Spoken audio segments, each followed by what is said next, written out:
Well, good evening. Hope everybody had a nice afternoon. Saw on the news that we've lost three servicemen over in the Middle East. Iran, what's left of their leadership, has decided to retaliate and has fired munitions into some of the U.S. and Israeli strongholds and supposedly hit three, taken out three of our servicemen. So let's be mindful and pray for them and their families. Appreciate Zach singing that song. It was fitting for the lesson here tonight. Tonight, I want to talk about choose today whom you will serve. Of course, this is looking to Joshua chapter 24, and our proof text will come from 13 through 15. I have given you a land for which you did not labor, the cities which you did not build, and you dwell in them. You eat in the vineyards and olive groves which you did not plant. Now, therefore, fear the Lord, serve him in sincerity and in truth, and put away the gods which your fathers served on the other side of the river and in Egypt. Serve the Lord as if it seems evil to you to serve the Lord. Choose for yourselves this day whom you will serve, whether the gods which your fathers served that were on the other side of the river, or the gods of the Amorites in whose land you dwell. But as for me and my house, we will serve the Lord. And so many of us might even have those words hung up in our homes. Many signs today for home decor say, "As for me and for my house, I will serve the Lord." And those are fitting words. The challenge of Joshua to Israel is still a vital one, or a vital importance still yet today, especially for those that are younger, that are, we say that life is a culmination of the decisions that we've made, and we start making those decisions early on. And if you will, if you, I think it's chaos theory, the idea of if a butterfly flaps its wings over in Africa along the shore, that causes a wind disturbance, and then it goes on, and by the time it hits the eastern seaboard of the United States, it's a full blown hurricane. Is chaos theory. And the reason why I point that is that in our decision making, what seems to be a small decision today can have huge implications later on in life. Who would have ever thought that a flapping butterfly could cause a hurricane? I don't think that that's quite how it works, but nonetheless, you understand the theory. So for Joshua, just a few chapters before, they were at arms with one another. They were, somebody was erecting they was actually dividing up getting ready to meet to divide up the rest of the lands, and I think, gosh, I'd have to open up the book, but half tribe Manasseh, I think, was one of them. They started to build an altar, on the other side of a stream, and somebody looked over and said, "Oh, there's an altar over there." Oh no, they're going to do what they did in Peor again, worshiping false gods, and they almost came to arms because the ones on the far distance said, "Hey, let's go wipe them out before they anger God." And so that was life back then, they continuous ups and downs, if you will. And here, this last charge, as the book of Joshua closes out, he's given them a warning. Uh, Careful whom you serve. The decision that you make today to whom you will serve will have implications on how well your life goes from here on out. And he points out that your fathers served the false gods, and look how it turned out for them. None of them actually entered into the land of Canaan. They wandered in the wilderness for 40 years. And so we want to consider this idea, not necessarily what Josh, what's going on here with Josh, but just using him today. I mean, just use him as an example as the charge to choose. We're going to look at decision making, making choices, how it affects us. And ultimately, we should make that choice to be, I would hope, to become Christians and to serve the Lord just as Joshua did in his day. Okay. Nothing's advancing.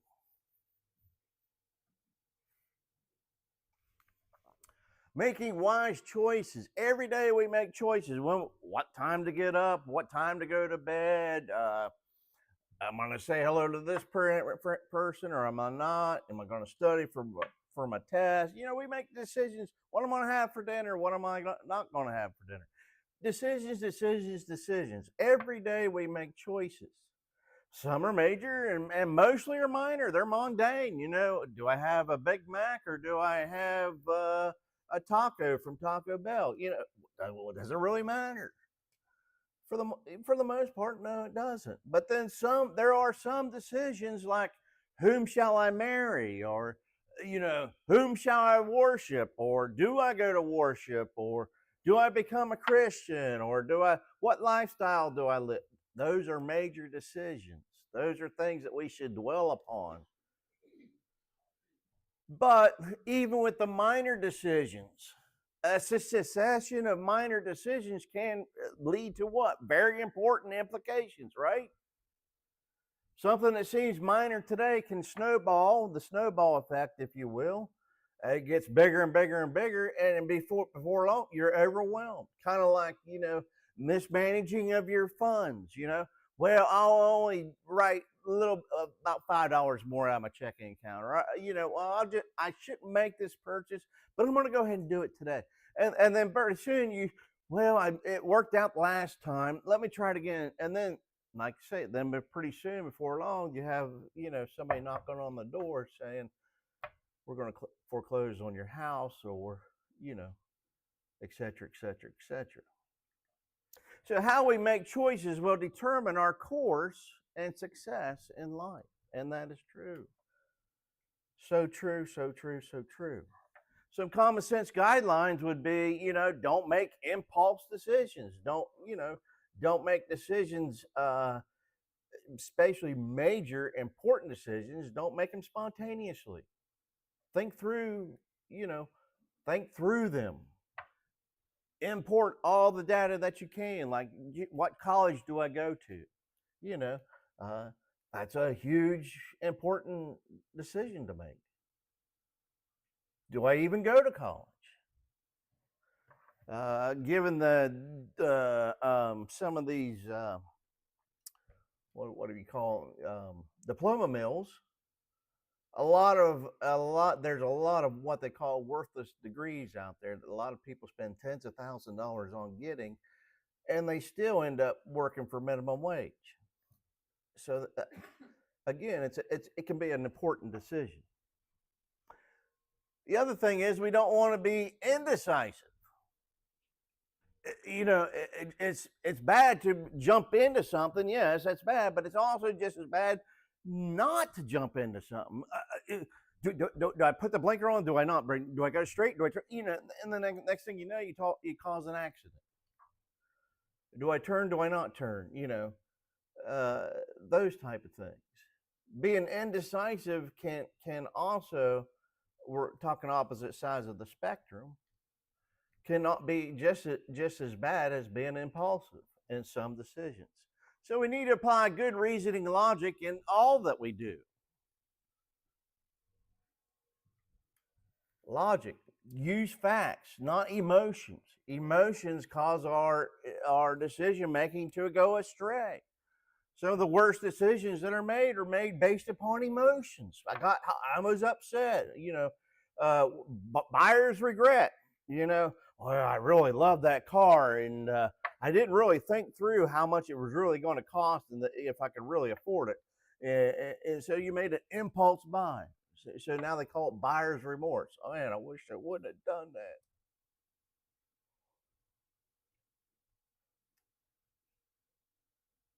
And ultimately, we want to make all choices with God in mind.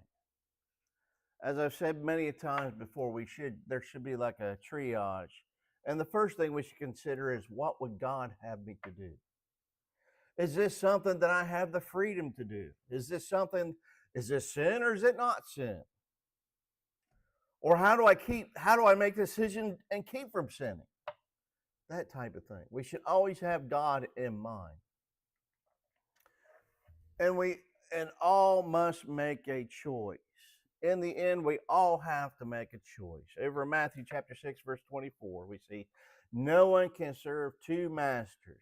Either he will hate the one and love the other, or else he will be loyal to one and despise the other. You cannot serve God and mammon. Ultimately, we all make a choice. It may not seem like we're making choices.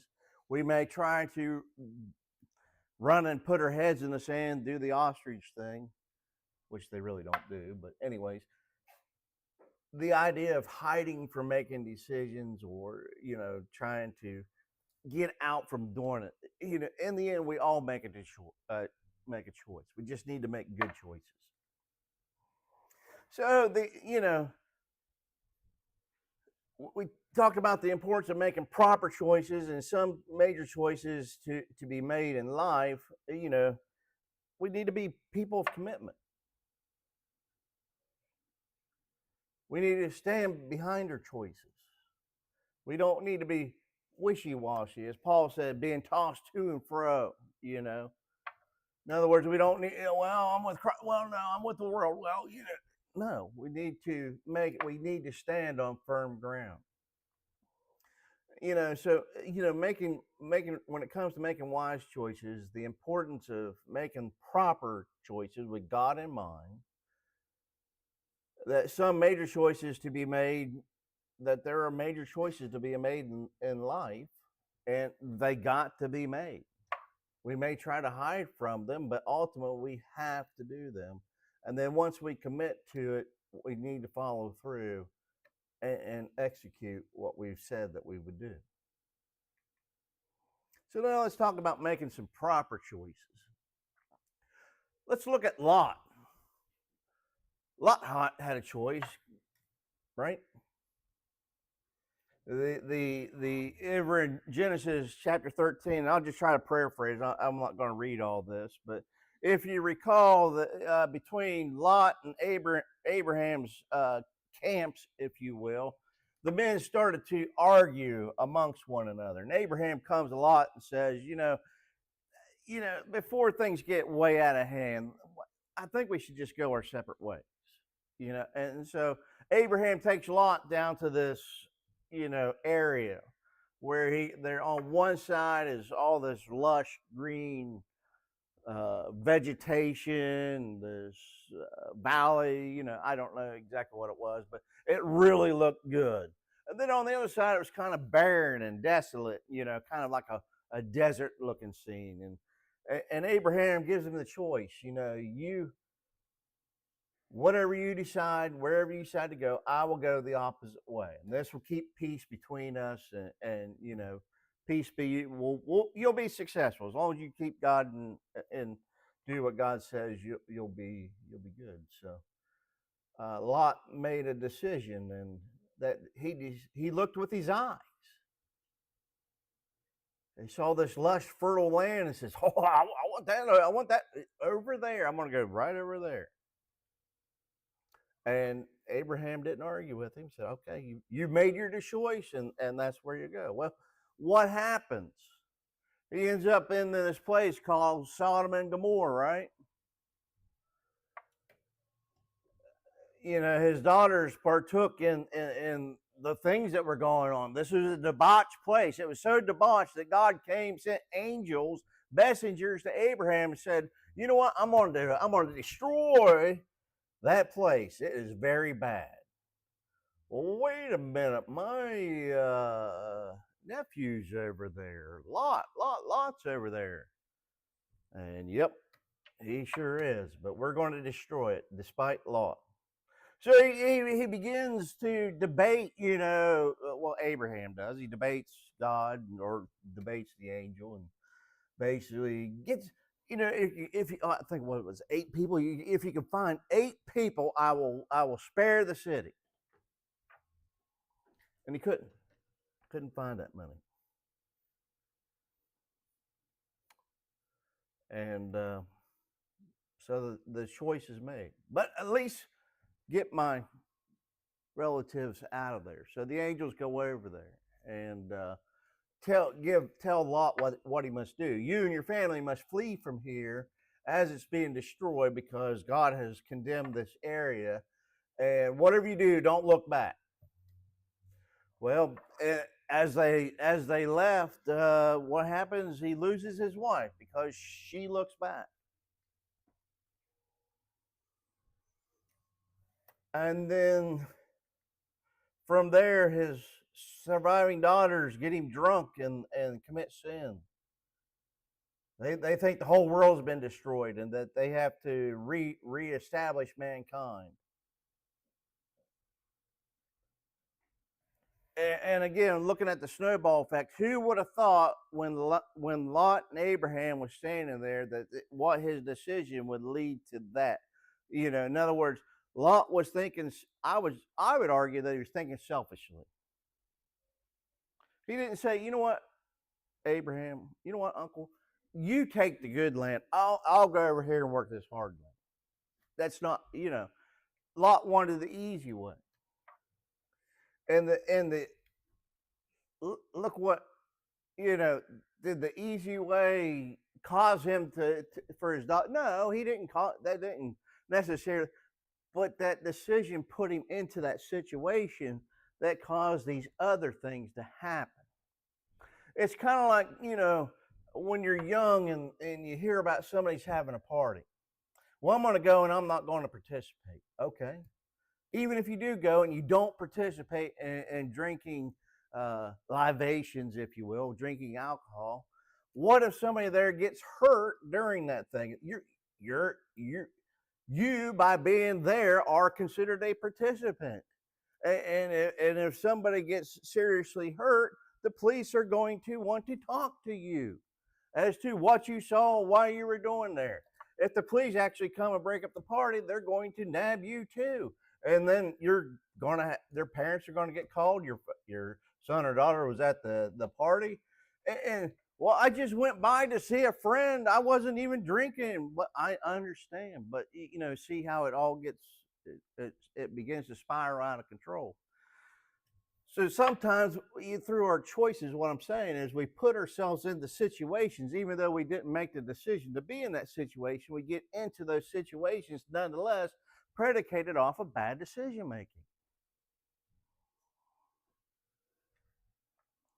That's why we should always be cautious in making those decisions. I don't think God ever intended for anything to really be easy in this life. Right choices bring great blessings. We can look to Moses. We talked about Moses this morning. That who in the right mind would give up their royal seat in the court to go and live with slaves. Moses did. He was crazy. Well, look it seemed very foolish at the time, did it not? Most people would have said, what are you doing, Moses?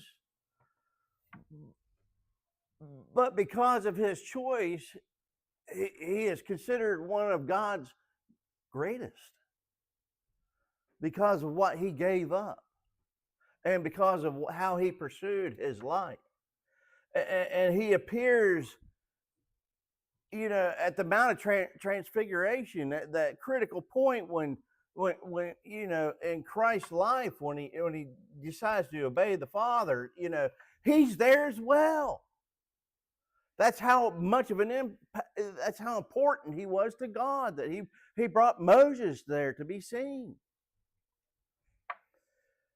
And they sing about him in heaven. He's even considered to be a type of Christ himself.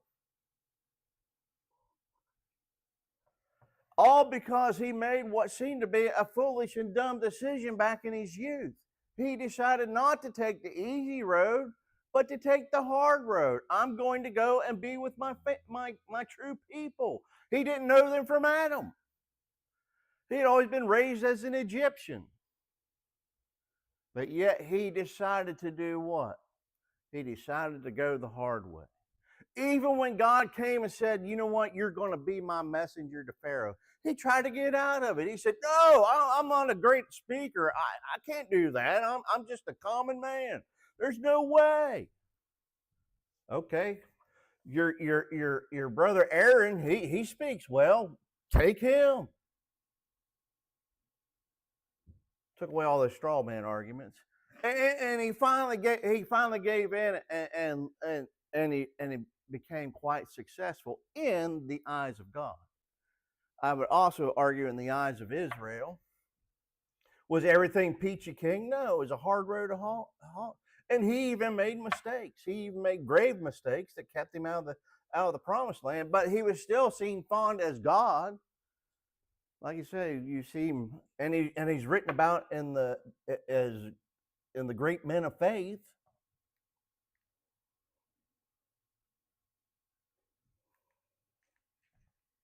Then there's Jesus, the Son, the only begotten Son of God.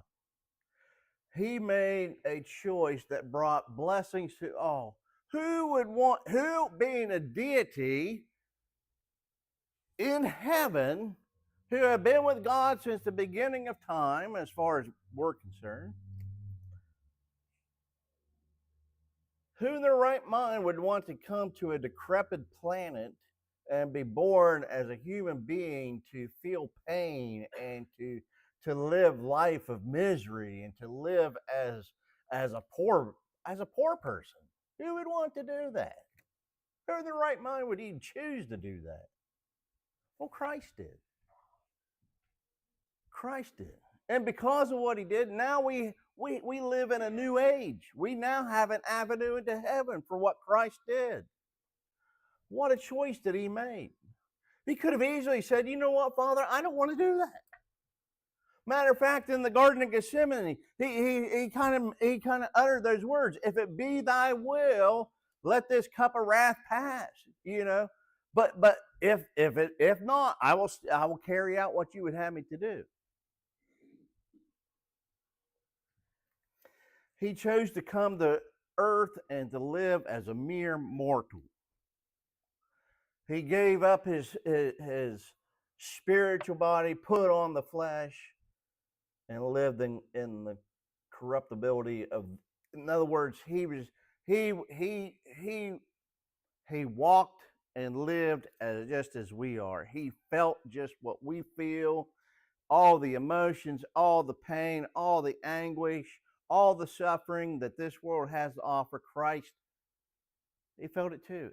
And all the temptations that this world has to offer. He was tempted just as we were. He was even probably, I would argue he was tempted more. And that Satan himself came to Christ and said, I will give you all of this. Satan has never tapped on my shoulder and said, Jim, I got something here for you. Now, I'm sure that he has worked through a spiritual means to tempt me. Don't get me wrong. I'm not saying I'm not tempted by Satan. That's not what I'm saying. But as far as speaking voice to voice to him, not me. I dare say none of you either. But to Christ, he did. And Christ was able to navigate and not be tempted by his temptations. And he ultimately laid down his life. As he said, I could call 10,000 angels. I could call 10,000 legions of angels to come and save me, but that's not what that's not the will of the Father. I will die. I will be that sin sacrifice so that all mankind may receive the blessing of everlasting life, so that there might be propitiation of sins. All because he made a choice to come to this earth and live as a man.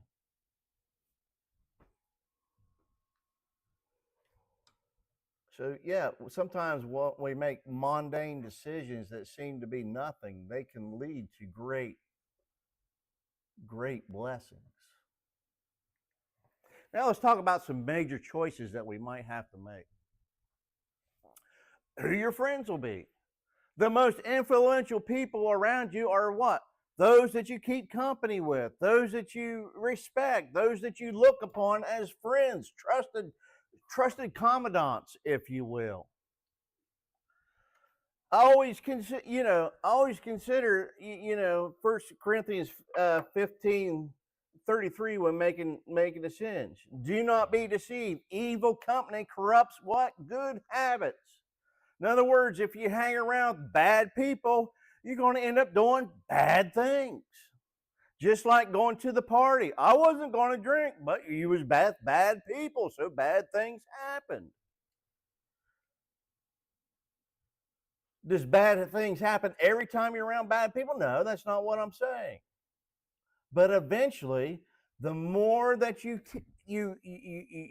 exposed to that environment, the more likelihood of that thing happening. It's just like getting struck with lightning. Chances are, if I stay in my house, I will never suffer a lightning strike. But now, if I go out there during the storm and run around with a 20-foot aluminum pole, going, yeah, get up on the highest hill, my chances increase exponentially of what? Getting struck by lightning. Am I guaranteed that I'll get struck? No. But it exponentially increases. And if I go to the co-site and get around one of those things that generates all that static electricity, and then that volt jumps across the room, I'm guaranteed to get struck by electricity at that point, right? Or if I put my finger in the light socket. All because of the environment that you choose to be in.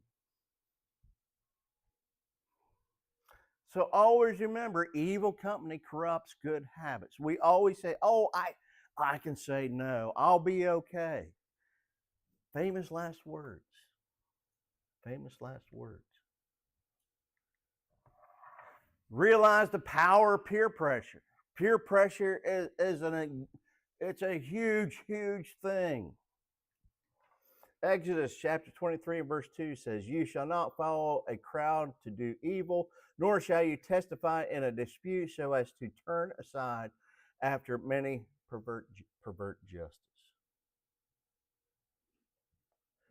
When we get in amongst crowds, we want to be accepted. Nobody wants to be shunned from the crowd, right? Ooh, get away from him. He's a Christian. So what do? I'm not telling anybody I'm Christian. I don't want to be exploited. I don't want to be made fun of. Well, the same thing comes with keeping bad company. Hey, we're going to go to the store and we're going to steal this. Why don't you take your part is to take this. That's how a friend of mine got caught for shoplifting. Never did shoplifting. Supposedly, he says that he never did shoplifting growing up. But he decided to go with some friends that Friday night to, I think it was Bargain City, or it used to be Bargain. It might have been Hills at the time. And somehow they convinced him to put some Swisher Sweet cigars in his pocket. And as they was walking out the door, of course, the guys that he was with had, their pictures was in the manager's office as like these guys are believed to be a theft ring type thing. And so they were out after them, but because he was with them and listened to them, he got nabbed that night too. And who knows, if I wasn't at home that weekend, I could have been there too. Who knows? But we often think that, I'd never do that. I guarantee you, if you would ask him yet to this day, would you have thought you would have ever done that? He would say, nope, I would never in the world thought I would have done such a heinous thing. He ultimately became a sheriff later on in life, became a lawman. Ironic, if you will, but it just shows he was a person of integrity. But peer pressure that evening got the better of him, and his integrity went out the window with that peer pressure. So choices made about who you let into your life are extremely, extremely important. And it will have an effect upon you. If you marry somebody that's not an upright person, they're going to corrupt you. I guarantee you. Guarantee it. So making friends is actually a critical thing. It's a critical choice because who you are friends with will have an impact upon your life. Going to school, where to go, what school or college to attend, what degree do I get? Oh, big, huge decisions, right? Thomas Jefferson quoted saying, if a nation expects to be ignorant and free in a state of civilization, expects what never was and what never will be. In other words, ignorant people don't prosper very well. And so it's important to get education is important, but it has to be done right, and it has to be done the right means, and you don't want to get caught up into things. And a lot of people go to college and then they start going to the sororities and the what's the other sororities and fraternities. Yeah, start going to those parties, and next thing you know, a couple of semesters go by, and they're spending all their time partying and no time studying, and next thing you know, they're being kicked out of school.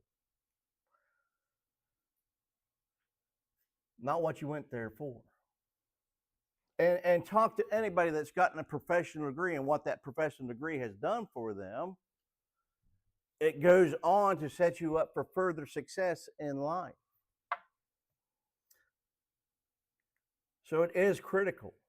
Employment, where we employ and where we vacation at, is just as important. Many people are unhappy with what they do in life.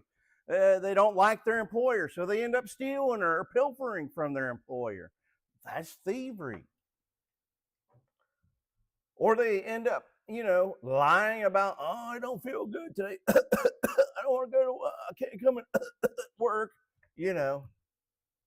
coming up with all kinds of excuses.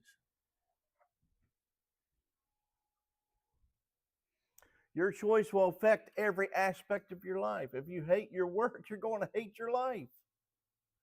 And then that's going to come in on into your family life, and you're going to be miserable, and you're going to blame your spouse for the situation that you're in, and then you're going to blame the kids because I had kids, I couldn't afford to go and get a job somewhere else, and it ends up being everybody's fault except for yours. So it's important to make those decisions not haphazardly, but very smartly. Is this something that I see myself doing for the next 20 or 30 years? Is this something that I can build a career into? What type of retirement plan can I have here? Can I support a family with this type of job? You need to be thinking strategically, not tactically. Strategic people look many years down the road. How do I get from point A to point B? Marriage, super critical. In God's eyes, there's only one marriage between man and woman. And if it's not, there's only one way to separate that marriage. It's either if one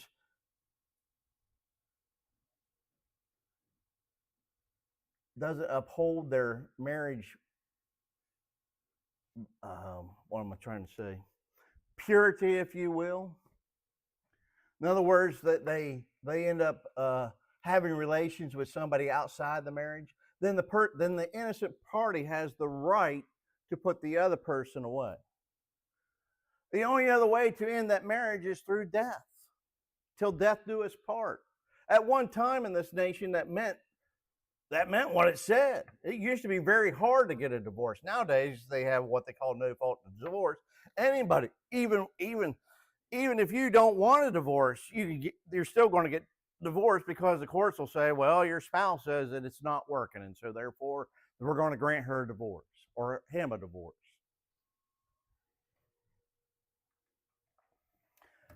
It was always God's plan that man and woman would remain together, just as it was always his plan that Israel would remain faithful unto him.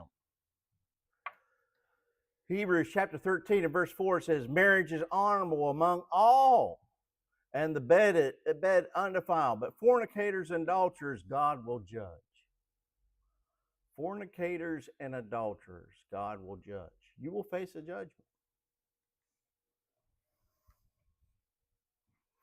And then, God has instituted safeguards to try to encourage man to preserve the sanctity of marriage. What we call them sexually transmitted diseases. There's a whole slew of them. That just shows that even in nature, it was never meant for people to be promiscuous, because disease fights against you.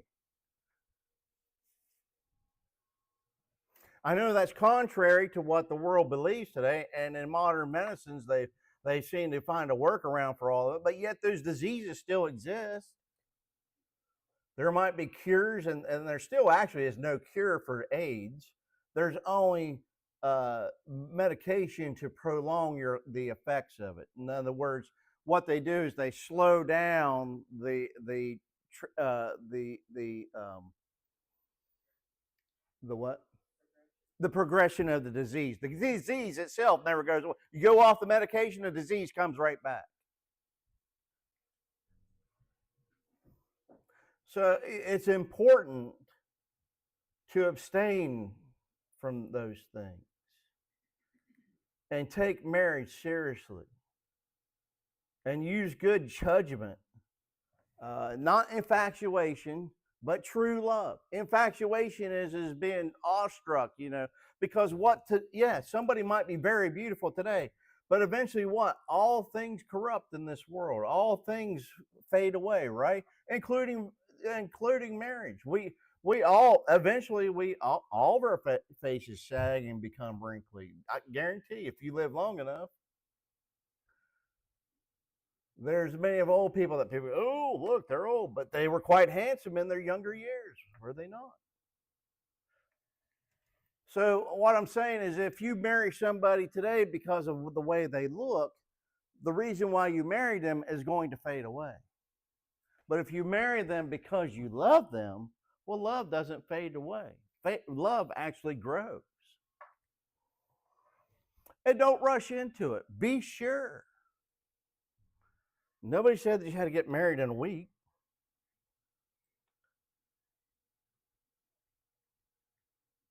Be sure of your decision. Can this person, can they last the test of time?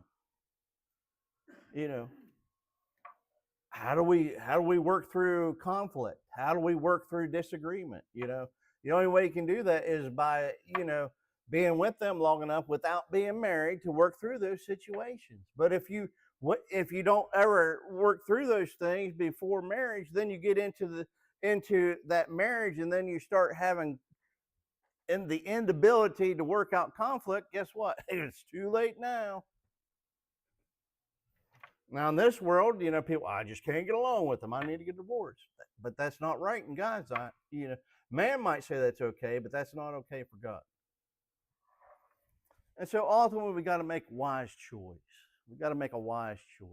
And then ultimately, the biggest decision that we might have to make is to whom we will serve. The original question that Joshua posed to us.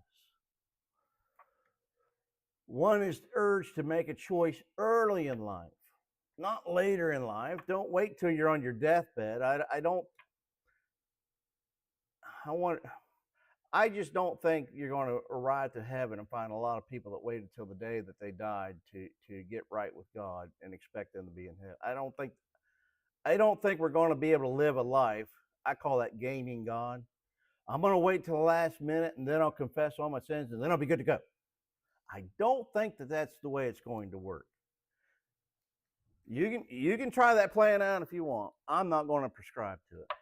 Ecclesiastes 12:1 says, "Remember now your Creator in the days of your youth, before the difficult days come, and that the years draw near when you say, I have no pleasure in them." The sooner that we have God in our life, the better off we're going to be in our decision making. Because why? Because we're making decisions based upon Him. Not if God is not in our lives, what are we going to? We're going to be making decisions based upon the world, based upon the flesh, and those are bad decisions. I guarantee you. So don't get caught up. I got to sow my wild oats. Don't get caught up into that. You know, that's just idiocracy, if you will. Remember, you reap what you sow. If you want to go out there and people piss, okay, yeah, you're eventually going to catch something. I guarantee you. You know, 2 Timothy 2:22 says, "Flee your youthful lust."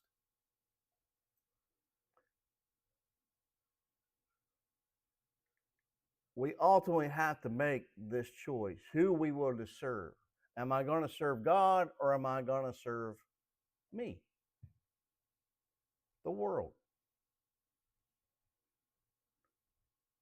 And in making that decision, one decision leads to eternal life. The other, I guarantee you, will lead to eternal damnation. Now, you might be saying, "Oh, I don't believe in such a thing." That's fine. Don't believe. You don't have to believe. You don't have to believe what I say. But don't wait till eternity to say, "Oh, man, Jim was right."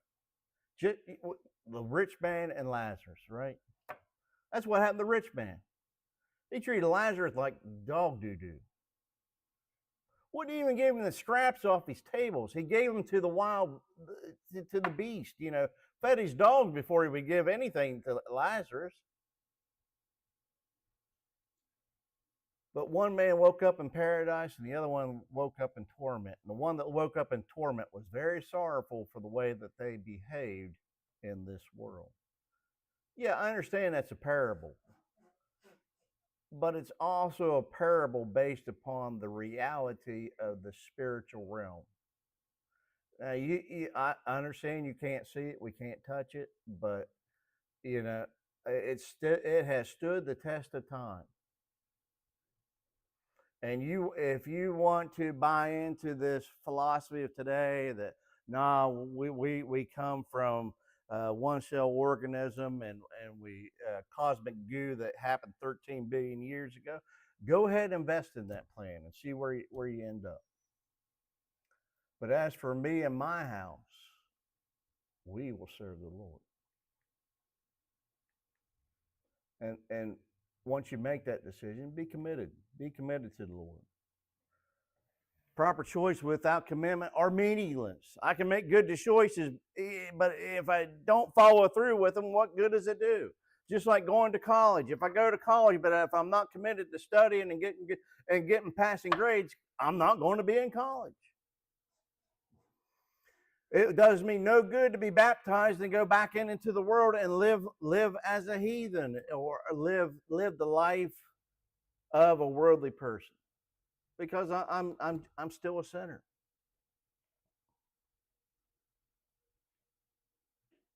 Because of a lack of a commitment, marriage fails. Many drop out of school, and many forsake the Lord. All because their commitment wavered as time went on. Nowhere is it more important than spiritual matters to be committed. Worldly allurements will entice and tempt us to the nth degree. Friends will try to get us to compromise. Remember, we talked about Lot this morning, how they begged him, just denounce your God and be done with this. You must commit, and we must press on in the Lord. Only those will receive that crown of life that Paul talked about. Only those will be found, enter in, thou great and faithful servant. So this has been a little bit of a longer lesson, but I think it's a very important lesson, and realizing that the choices that we make are serious, very, very, very serious in our lives. We got to make, we all have to make choices. And the importance of making choices is that some are major and lead to life altering uh, situations. And it can be a good life if we make good decisions, and it'll be a bad life if we make bad decisions.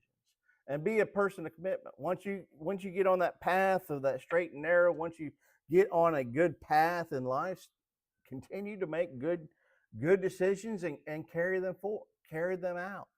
See them to closure. As we often say, if you fail to plan, you plan to fail. And that is very, very true. So make wise decisions. Become skilled in decision making. And how do you do that? By making decisions over and over and over and learning from your mistakes. Your mistakes are learning experiences. That's what they are. Everybody, if you're not making mistakes, then you're not learning. So don't be afraid of making mistakes, but make them try to mitigate the impact of them. First and foremost, decide to serve the Lord and His Son. And that's ultimately what this life's about. And then make all your choices in sight of Him, in reflection of Him and what He would have me to do. And so why not tonight? As we extend the invitation, why not make that decision tonight? If you're not a Christian, to come forward and to be baptized and to begin life anew, to begin a new creature, being lowered into that watery grave and coming up out, being called a Christian. Or if you're already a Christian, perhaps you've made some bad decisions in life, perhaps you've gone astray, perhaps you've backslidden some. You can still come forward and make your confession to God as far as those things, but you can call upon the church to pray on your behalf.